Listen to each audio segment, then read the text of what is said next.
الناس بتلاقي شخص تفضفض له، لكن ده مش معناه إنك لازم تفضل شايل كل حاجة جواك. هل عمرك حسيت إن عندك كلام كتير جواك لكن مش عارف تقوله لمين؟ أو إنك حتى لو لقيت حد حسيت إنه مش هيفهمك؟ ساعات المشكلة مش إننا ما عندناش حد نفضفض له، المشكلة إن أفكارنا نفسها بتبقى زحمة ومش مترتبة. أنا نوران عطلة، ودي مساحة آمنة.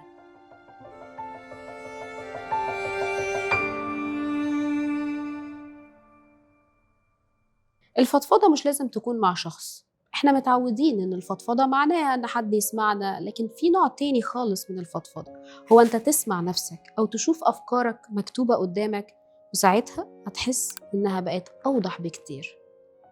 قولولي كده، ليه الكتابة بتفرق؟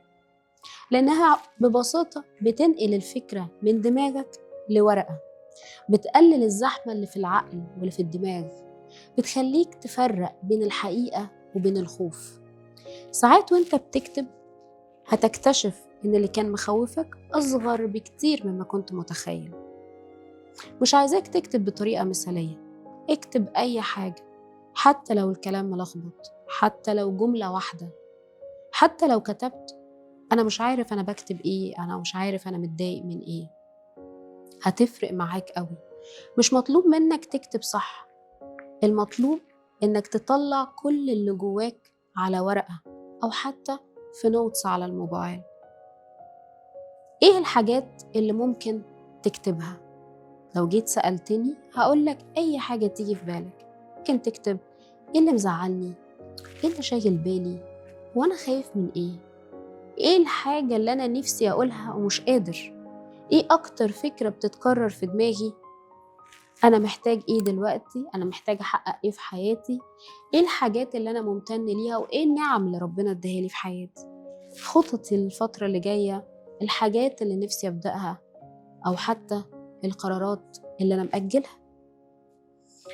بعد ما تكتب اسأل نفسك سؤال، وارجع اقرأ اللي كتبته واسأل نفسك هل كل اللي كتبته حقيقي؟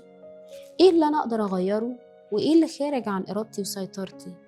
أول خطوة صغيرة ممكن أعملها ايه هي؟ وابدأ منين؟ وابدأ ازاي؟ وهل لما هبدأ صح ولا هبدأ غلط؟ اعتبر ان الورقة اللي انت بتكتبها او النوتس اللي بتكتبها على الموبايل شخص مش هيقطعك خالص، مش هيحكم عليك، مش هيقولك انت بتبالغ او هينتقدك او هيعلي عليك او هينظر عليك. الفكرة ان الكتابة مش هتحل كل مشاكلك، لكنها هتخلي المشكلة اوضح واسهل بكتير. ولما الحاجة بتبقى واضحة التعامل معاها بيبقى اسهل بكتير.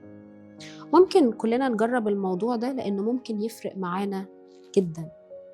هات ورقة وقلم أو هات نوتس من على موبايلك وافتحه، وادي لنفسك 10 دقايق اكتب من غير ما تحذف، من غير ترتيب، من غير ما تصلح كلامك اللي بتكتبه غلط، ومن غير حتى ما تفكر إن حد غيرك هيقراه. ساعتها الموضوع ممكن يفرق معاك نفسيا. وفي النهاية مش كل فضفضة لازم يكون قدامها شخص.